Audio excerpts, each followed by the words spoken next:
Կաթը սեր է։ Դետոքս բեռնաթափում ենք օրգանիզմը կաթնաթթվային մթերքներով։ Շատ կարևոր է օգտագործել կաթնաթթվային մթերքներ եւ օգնել դետոքսիկացիոն համակարգին։ Ծննդակարգում ավելացնում ենք կեֆիր։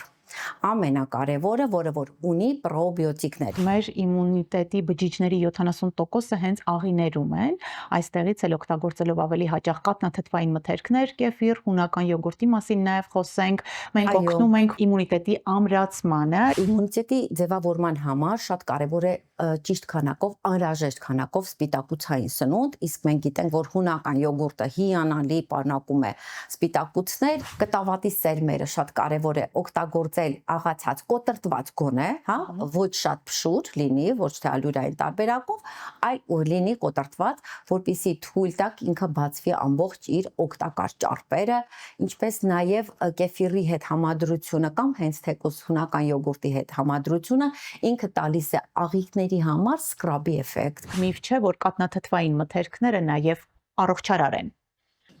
Վերջին հետազոտությունները ամնում արված փաստում են, որ կաթնամթերքների կիրառումը, պարբերաբար հաճախակի կիրառումը օրգանիզմին տալիս է հնարավորություն խուսափելու աղիքային քաղցկեղից։ Կաթը սեր է։ Կաթը սեր է, ողջույն, տոները ուրախություն են մեր հոգու և սրտի համար, ծանրաբեռնվածություն օրգանիզմի համար։ Բարձր կալորիականությամբ դժվարամարս սննդից հետո օրգանիզմը բեռնաթափման կարիք ունի եւ այստեղ է, որ մեզ օգնության են հասնում կաթնաթթվային մթերքները։ Դետոքս բեռնաթափում ենք օրգանիզմը կաթնաթթվային մթերքներով։ Կզրուցենք սննդաբան Մարինե Գևորգյանի հետ, բարև ձեզ։ Բարև ձեզ։ Տոներից հետո սովորաբար ծանրության զգացողություն ենք ունենում։ Օրգանիզմը պետք է բեռնաթափել, չէ՞ որ գիտենք, որ այդ ֆունկցիան մեր լյարդը երիկամները կատարում են։ Այո, իհարկե, լյարդը կատարում է մեր բեռնաթափման դետոքսիկացիոն համակարգի կարևորագույն ֆունկցիան, բայց շատ կարևոր է, որ այստեղ օգնենք մենք իհարկե սննդամթերքների մեջ կիրառելով կաթնաթթվային մթերքներ։ Դրանցից ամենակարևորը, որ թույլ տանք, որ օրգանիզմը ստանա այդ բոլոր օգտակարությունը եւ օգնի բեռնաթափման դետոքսիկացիոն համակարգին։ Դուք պատկերացրեք, թե մենք ինչքան ենք չարաշահել մեր սնունդը տոների ընթացքում, այնտեղ շատ ճարպոտ, յուղոտ, տրանսճարպերով, քաղցրը, շաքարը, հենց ալկոհոլը, անքնությունը, այդ ամբողջ համախումբ այդ բոլորը միասին շատ բարդ է դարձնում արդեն լյարդի ֆունկցիան։ Եվ դրա համար շատ կարևոր է օգտագործել կաթնաթթվային մթերքներ եւ օգնել դետոքսիկացիոն համակարգին։ Ուրեմն ասենք, ինչպես բեռնաթափել օրգանիզմը կաթնաթթվային մթերքներով։ Ամենակարևորը, որ նախ սահմանափակում ենք արդեն այդ չարաշահված մթերքները, դրանցից են քաղցրը, ճարպոտ, տապակած մթերքները, ինչպես նաև ալկոհոլը, կանոնավորում ենք քնի ռեժիմը, գալիս ենք նորմալ ռեժիմի բիոլոգիական եւ սննդակարգում ավելացնում ենք կեֆիր։ Ամենակարևորը, որը որ ունի պրոբիոտիկներ, իսկ պրոբիոտիկները, ինչպես գիտենք, դա օգտակար բակտերիաներ են, որոնք անհրաժեշտ են մեր մարսողական համակարգի առողջ աշխատանքի համար։ Իրենք տալիս են մեզ լավ առողջ միկրոֆլորա, միկրոբիոմ, որը պատասխանատու է մեր ամբողջ օրգանիզմի ճիշտ աշխատանքի, ինչպես նաև օգնում է դետոքսիկացիոն համակարգին եւ ճիշտ վիտամինների յուրացմանը։ Գաղտնիք չէ, որ կեֆիրը շատ հարուստ է բացի պրոբիոտիկներով, նաև մագնեզիումով, կալցիումի լավ աղբյուր է, ֆոսֆորի, շատ պարունակում է ճարպալույծ վիտամիններ, դրանցից են D վիտամինը, կան մեր սիրելի, որը շատ ավելի կարևոր է, պարունակում է նաև B խմբի վիտամիններ, որոնք ելի նյարդային համակարգի համար շատ կարևորագույն են։ Այո, իսկ միֆ չէ, որ կեֆիրը ցուցված է նաև անգամ նրանց, ովքեր ունեն լակտոզայի նկատմամբ անտանելիություն։ Այո, կեֆիրը շատ ավելի այսպես մեղմացված է, համապատասխանացված է իր հատուկ տեխնոլոգիայի շնորհիվ, ինտերֆերմենտացիան գնում է, որը որ պարունակում է ավելի քիչ լակտոզա եւ լակտոզ անտանելիություն կամ ուղղակի ծանրաբեռնվածության ժամանակ կամ թեկուզ ալերգիա ունեցողները, որոնք կարող են նաեւ բեռնաթափման ծրագրի ժամանակ օգտագործել, կարող են օգտագործել կեֆիրը։ Կեֆիրը ավելի դյուրամարս է լակտոզայի նկատմամբ անտանելիություն ունեցող մարդկանց համար։ համար հիշենք, նաև ասենք, որ մեր իմունիտետի բջիջների 70%-ը հենց աղիներում են, այստեղից էլ օգտագործելով ավելի հաճախ կաթնաթթվային մթերքներ, կեֆիր, հունական յոգուրտի մասին նաև խոսենք, մենք օգնում ենք իմունիտետի ամրացմանը, իսկ առանց իմունիտետի կամ իմունիտետի ցածր լինելու պարագայում մենք խոցելի ենք դառնում տարբեր վիրուսների ու վարակների հիվանդությունների նկատմամբ։ Այո, իմունիտետի ձևավորման համար շատ կարևոր է ճիշտ քանակով, անհրաժեշտ քանակով սպիտակուցային սնունդ, իսկ մենք գիտենք, որ հունական յոգուրտը հիանալի պարունակում է սպիտակուցներ, իսկ լակտոզան այդտեղ արդեն մինիմալիզացված է, կարելի է հանգիստ օգտագործել եւ դրանով բարձրացնել եւ իմունիտետը, եւ քաշի կարգավորման խնդիրների ժամանակ, եթե հավաքել են ավելորդ կիլոգրամեր տոներից հետո, դա նույնպես կարող է օգնության գալ։ Ինչ կաթնաթթվային մթերքներ ընտրել օրգանիզմի բեռնաթափման համար նշանակություն ունի։ Շատ կարևոր է, որ լինի բնական ծագման, կարևորագույնը ինչպես ենք ընտրում։ Պետք է լինի անպայման պիտակի վրա բաղադրության մեջ նշված, մակնշված բացառապես միայն կաթից, աներած կաթից, բնական կաթից ստացված եւ մակարդակով ստացված մթերք, կաթնաթթվային մթերք, Ինչու՞։ որովհետեւ շատ կարող եք տեսնել ցուցափեղկերում, որտեղ որ գրված է թթվասերի տեխնոլոգիայով կամ ինչ-որ տեխնոլոգիայով, բայց բաղադրության մեջ այնտեղ նշվում է կաթի փոխարինիչներ կամ բուսական հավելումներ, կարող է պարունակել բուսական մնացորդներ, նմանատիպ մակնշումները արդեն իրենք խոսում են, որ նրանք բնական ծագման չեն եւ առողջություն տալու փոխարեն կարող են ավելի մեծ վնաս հասցնել, թեկուզ եւ ոչ տոներից կամ առողջ մարդու համար դա արդեն չի համարվում առողջ սնունդ։ Երեմյան կաթնամթերքը պատրաստված է սեփական ֆերմայից ստացվող ադասի բարձրակարգ կաթից եւ ունի բարձր սննդային արժեք։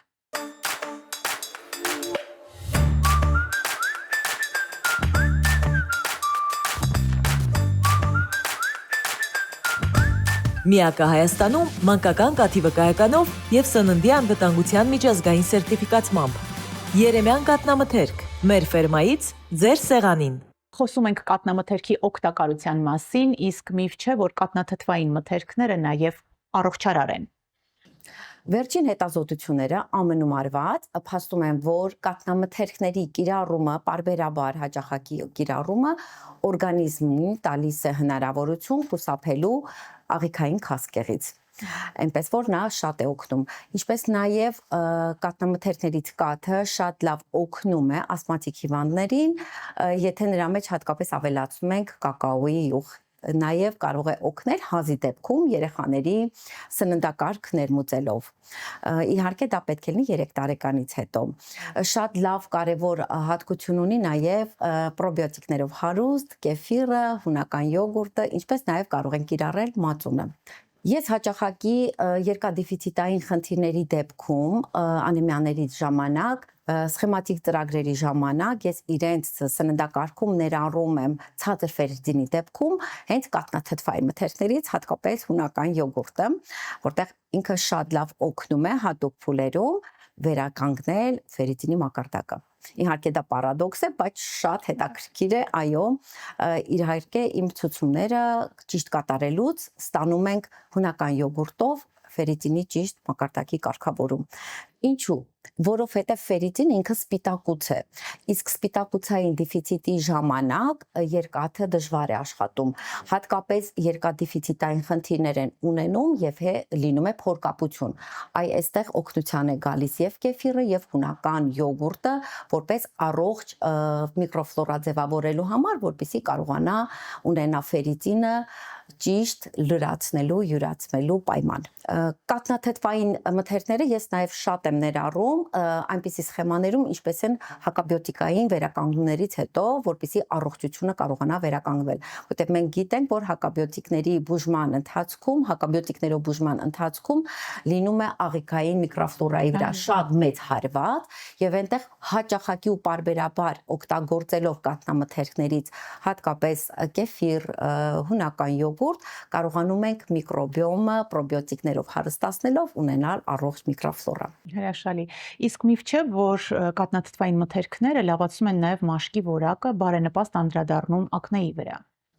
Այո, ասեմ, որ իհարկե պարադոքսալ կարող է հնչել, որ կաթնաթթվային մթերքները, հատկապես կաթնամթերքը, լակտոզան, բացառում են ակնեի ժամանակ, բայց կաթնաթթվային մթերքները միկրոֆլորան, պրոբիոտիկներով կարգավորելով, չունենալով արդեն այնտեղ փորկապության կամ առողջ միկրոֆլորա ունենալով, մենք կարողանում ենք ճիշտ սնուցել մաշկը եւ խուսափել ակնեից։ Իսկ ակնեի ամենաշատ վտանգավորը դրանք շատ շաքարն է եւ տրանս ճարպերը։ Այո, որովհետև այնինչ կատարվում է ստամոքսում, արտացոլվում է մաշկի վրա։ Եվ եթե ձեր մաշկը շատ յուղոտ է կամ ունի հակված է ակնեի, ապա ստամոքսում ինչ որ բան այն չէ։ Նույն քաղցրավենիքը կամ ճարպոտ սնունդը, տրանս ճարպերը կարող են ակնե առաջացնել, իսկ կաթնաթթվային մթերքներով մաքրելով աղիների միկրոֆլորան եւ լավ բակտերիաներ ավելացնելով այնտեղ, մենք ունենում ենք նաեւ հարթ մաշկ։ Շարունակելով ասենք, կան մթերքներ, որոնց համադրությունից դրանց օգտակար հատկությունները կրկնապատկվում են։ Որպես սննդաբան դուք տիրապետում եք այդ գաղտնիքներին, կիսվեք խնդրում եմ մեր հետ, որ մթերքների համադրությունն է կաթնամթերքի հետ կրկնապատկում դրանց օգտակարությունը։ Ամենատարածվածը մեր հայկական շատ սիրված հաց ու պանիրը։ Իհարկե շատ կարևոր է, որ պանիրը լինի ոչ շատ աղի, լինի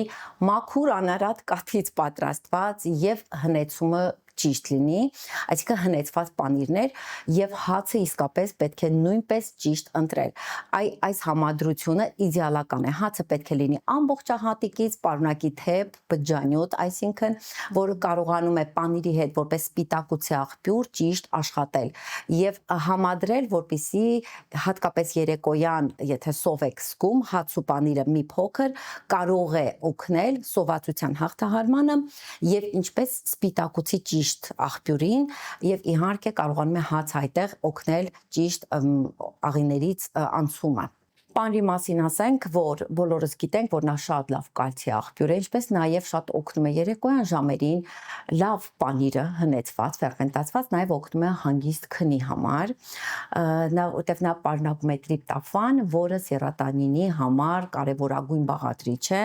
եւ ինչպես նաեւ մելատոնինի։ Իսկ սերոտոնինը մենք ինչպես գիտենք, դա երջանկության հորմոն է, այսինքն կարող ենք ունենալ երջանկության հորմոն, որը կարող ենք ունենալ բնական մթերքից բարձր որակի պանիրով։ Այսինքն գաղտնիք չէ նաև, որ պանրի ճարպալույծ վիտամինները նվիրելով երջանկության զգացողություն հանգստացնում են նյարդերը, այսպիսով հաց գումարած պանիր հավասար է ամուր նյարդեր եւ ամուր կմախք, մկանային համակարգ։ Այո, իր պանիրը որպես սպիտակուցի աղբյուր նպաստում է մկանների զարգացման, ինչպես նաև կալցի, ֆոսֆորի պարունակությամբ, ինքը նպաստում է նաև ոսկրային համակարգի ամուր ու առողջ լինելու։ Ինչ կասեք կեֆիրի եւ կտավատի աղացած սերմերի մասին, ես դրանք սովորաբար օգտագործում եմ նախաճաշի, նաև դդմի սերմեր եմ ավելացնում, լավագույն համադրություններից է։ Կտավատի սերմերը շատ կարևոր է օգտագործել աղացած կոտրտված գոնե, հա, ոչ շատ փշուր լինի, ոչ թե ալյուրային տարբերակով, այլ լինի կոտրտված, որպեսզի թույլ տակ ինքը բացվի ամբողջ իր օգտակար ճարպերը, ինչպես նաև կեֆիրի հետ համադրությունը կամ հենց թեկուզ հունական յոգուրտի հետ համադրությունը ինքը տալիս է աղիքների համար սկրաբի էֆեկտ, նա մաքրում է, ինչպես նաև առողջ տալիս է ճարպաթթուներ, ինչպես նաև պրոբիոտիկներ։ Այդ համադրությունը իդեալական է, կարող է եւ նախաճաշին օգտագործել եւ ընթրիքին։ Իսկ կաթի հետ որ մթերքների համադրությունն է առավել կրկնապատկում օգտակարությունը։ Ամենակարևորը, որ կփաստեմ, արագ սննդի հետ առավոտյան արագ նախաճաշեր փաթիներ են օգտագործում ծնողները, որոնք հակացուցված են երեխաներին, նրանք բարձրացրաջրեր են պարունակում, այսինքն կաթի հետ նախաճաշին պետք է լինի վարսակի երկար եփվող տեսակի փաթիլները։ Արագ պատրաստման վարսակի փաթիլները նույնպես այդքան առողջարար չեն, այնպես որ դա նույնպես ռացիոնից հանում ենք։ 15-ից 20 րոպե եփվող վարսակի փաթիլները կաթի հետ հիանալի նախաճաշ են։ Իսկ ինչու երկար եփվողները ասենք, որովհետև շատերը չգիտեն, որովհետև նրանք պարունակում են մանրաթելեր եւ առողջ սնուցում են ապահովում, B խմբի վիտամիններ, ինչպես նաեւ աղեստամոքսային տրակտին օգնում են ճիշտ յուրացնել սնունդը։ Ուրեմն այստեղ ասենք, որ արագ եփվող վարսակի փաթիլները, դրանք պարզ ածխաջրեր են ի տարբերություն երկար եփվող վարսակի փաթիլների, որոնք բարդ ածխաջրեր են, այսինքն պահպանված է այդ կեղևը վարսակի, որն էլ մեզ ապահովում է այդքան ցանկալի բջջանյութը, առողջարարը, իհարկե կաթի հետ կարող ենք շիլաները պատրաստել եւ վայելել։ Փոխինձի հետ կարող են նաեւ Փոխինձը նույնպես կարող ենք, պետք է պատրաստված չլինի փոխինձը բարձր տեսակի ցորենից, որովհետև իր կարևորագույն հատկությունը փոխինձի դա հենց բջջանյութն է, այդ թաղանթը, որը որ մեզ շատ կարևոր է։ Եվ փոխինձի հետ նույնպես կարող են պատրաստել կաթով եւ վայելել առողջ նախաճաշ։ Իսկ որ կատնամթերքին տալ նախապատվությունը, որն է ավելի օգտակար՝ յուղոտ թե անյուղ, ինչ կատնամթերք ընտրել մեծերի եւ փոքրերի համար։ Մեծահասակների ժամանակ խնդիրներ, տարբեր առողջական խնդիրների դեպքում, հատկապես խոլեստերինային խնդիրի դեպքում, լյարդի ճարպակալման դեպքում պետք է օգտագործել ճիշտ ճարպերը օգտակար եւ պետք է ճիշտ բալանսը պահել, ես սահմանափակել կենթանականը, այսինքն մի քիչ ավելի յուղայնությունը պետք է լինի կաթնամթերքի քիչ, քան թե երեխաների դեպքում, որովհետև իրենց աճի համար, ճիշտ զարգացման համար, գլխուղեղի զարգացման համար ճիշտ է,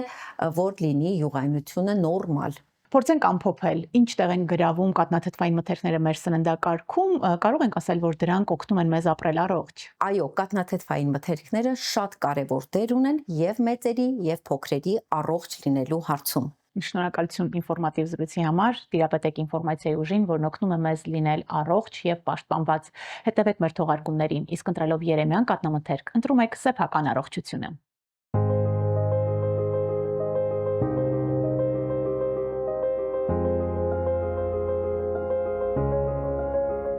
Հայրիկ, իսկ որտեղից է կաթը հայտնվում մեր սեղանին։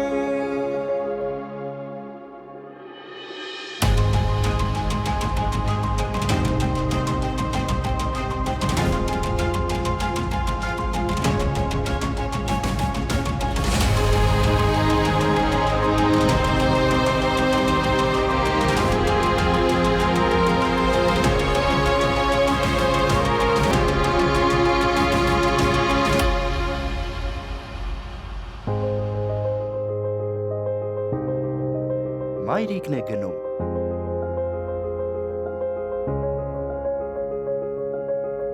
Երեմյան կատնամթերք։ Մեր ֆերմայից ձեր սեղանին։ Կաթը սեր է։